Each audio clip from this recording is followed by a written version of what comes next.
What's going on, everyone? Welcome back to Red Top Report. I am your host, Joe Gallagher. Today, we're changing things up a bit. We got some free publicity over the weekend from Brett Erlich on Rebel HQ. That's a connection of the Young Turks network, or TYT for short. And if you haven't seen it yet, the kind advertisement is linked in the description below. If only he would have done the same for us.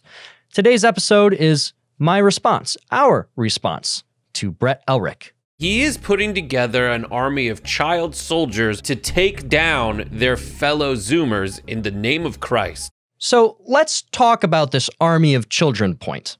Obviously, you've heard the maxim, the hand that rocks the cradle rules the world. The youth, the future, are the secret weapon of every war. And the attack on innocent youth spans across the entire world today. It's not that hard to find. Look at Balenciaga. They're literally modeling children, little like toddlers, 4 or 5 years old, with BDSM teddy bears. Is that not an attempt to form the culture of future generations? What about the studies I referenced in episode 4 of Red Top Report called Zoomer Zombies, where I clearly lay out the effect and influence Hollywood sex scenes have on young people? Perhaps, Brett, we can talk about the hairy 35-year-old man who clocks in at 225 pounds, dressing up like Lady Gaga, rocking BDSM gear, and opening up his legs in front of 6-year-olds. What of the tragedy happening to children in public indoctrination camps, forced into government schooling because women's liberation and feminism? Yes, of course, here is some more ammo for you, Brett. I support homeschooling. Oof. Maybe you can include that in your next smear video. But what about Disney ramming LGBT propaganda down our gullets? Disney has been peddling this crap for nearly a decade now, if not longer. I offer you all of these examples to underline a simple point. Obviously, you go for the youth. It's the unspoken trump card. And hopefully a liberal's head didn't just explode because I mentioned, he who shan't be named. We're just succeeding here at Church Militant. And that's why you and your socialist sultan Chunk Yogurt, both Jake Tapper and Nancy Pelosi and all those, and every editor at the New York Times has to get out of our way. Let us hit the Republicans in the face. Are scared of our success. Here's the difference between Catholicism and your hedonistic ideology, Bretty boy. It can all be umbrellaed into the term modernist. Catholicism invests in the youth for the salvation of their souls and the souls of the entire world. The modernist filth peddled by the Young Turks is misery, more self-destruction, and oh, by the way, the stats prove it. Depending on the community, you might see numbers as high as 45%. You live for nothing beyond instant gratification. There is no sufficient logical approach to objective morality, according to your dopamine-addicted bozo fanbase. Ronan, play the next clip. But what is it with these people in civil war? Yes. Look at all the attacks on Christian property, especially Catholic churches within recent memory, as in like the last 2 years. How many attacks have there been on Planned Parenthood clinics? The Mills murdering children at a skyrocketing rate, or maybe even it's remaining stagnant. If it's anything more than 0, it's a problem. Well, all of those attacks, the not so many attacks, the Young Turks will never consider attacks on pro-lifers because to them, pro-lifers aren't really people. What about violence against conservatives like 18-year-old Kaylor Ellingson, God rest his soul, murdered because he was a Republican? I doubt you'll do a video on that. What about the manifesto of BLM, where they said they wanted to, quote, disrupt, the Western prescribed nuclear family? How about Chuck Schumer threatening the Supreme Court justices, or Maxine Waters rallying the troops? And if you see anybody from that cabinet in a restaurant, in a department store, at a gasoline station, you get out and you create a crowd. And you push back on them. And you tell them they're not welcome anymore, anywhere. I want to tell you, Gorsuch. I want to tell you, Kavanaugh.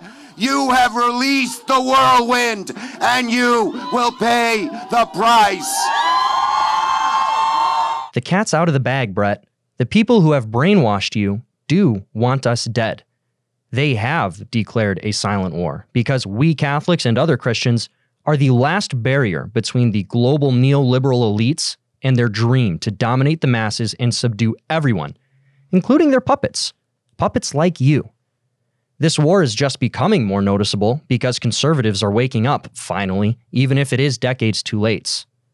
Too late. I'm so fired up, I can't even get it all out in one take, Ronan. Now, if I could, I'd let... Dude, that was perfect. And then you had to go, I heard that. I can't clear my throat between takes. We'll keep going. Now, if I could, I'd like to cover you... What'd you call it again?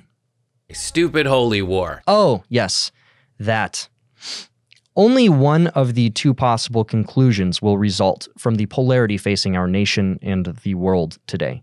Either one side changes its mind and goes to the other side, which is seeming to be less and less likely from happening, or the stronger side, the more loud and angry side, creates a forced suppression of the other. And if the oppressed, in this case Catholics and conservative ideology, keeps fighting, the suppression gets more and more aggressive until it turns violent. And I think we are currently in the latter phase of option 2 right now. So, as members of the Church Militant and as young men, it is certainly our duty to not only keep kicking, but to kick harder than you do, and to not stop until you leave us alone or come to our side. But there cannot be two contradictory stances existing simultaneously and harmoniously insofar as one is trying to stomp out the other one. It's just not possible. So here we are. And on our side, we are prepared to die for our beliefs.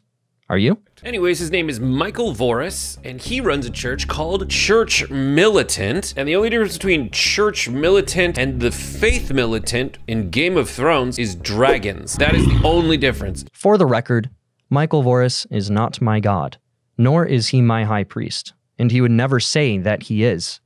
But Michael Voris certainly was instrumental in my development. What can we do as Catholics to defend our faith? Yeah, I'm sure he came up with that question on his own. And by the way, I actually did write that question when I was 9, but I guess I was just smarter than you at that age. All he did and currently does, all Michael did and currently does, is what every Catholic is called ordered to do. Teach the faith. He relayed and continues to relay objective truth of the Catholic faith, which was instituted by Jesus Christ himself. It's not Mike's beliefs. It is the truth written on the hearts of all men, even yours.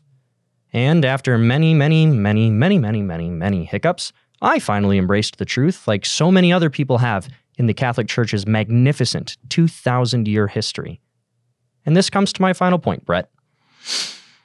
Everyone has a moment in his life where he is presented an opportunity to hear the truth. And I'm offering you one right now. Let's debate. Let's talk about our beliefs. We can even do it live. Anywho, that's it for this episode of Red Top Report. If you enjoyed this video, please follow us on socials, give the clip a like, comment what you think, and be sure to hit that subscribe button. And we'll catch you next time on Red Top Report. God bless. Run into the box, run it, check it.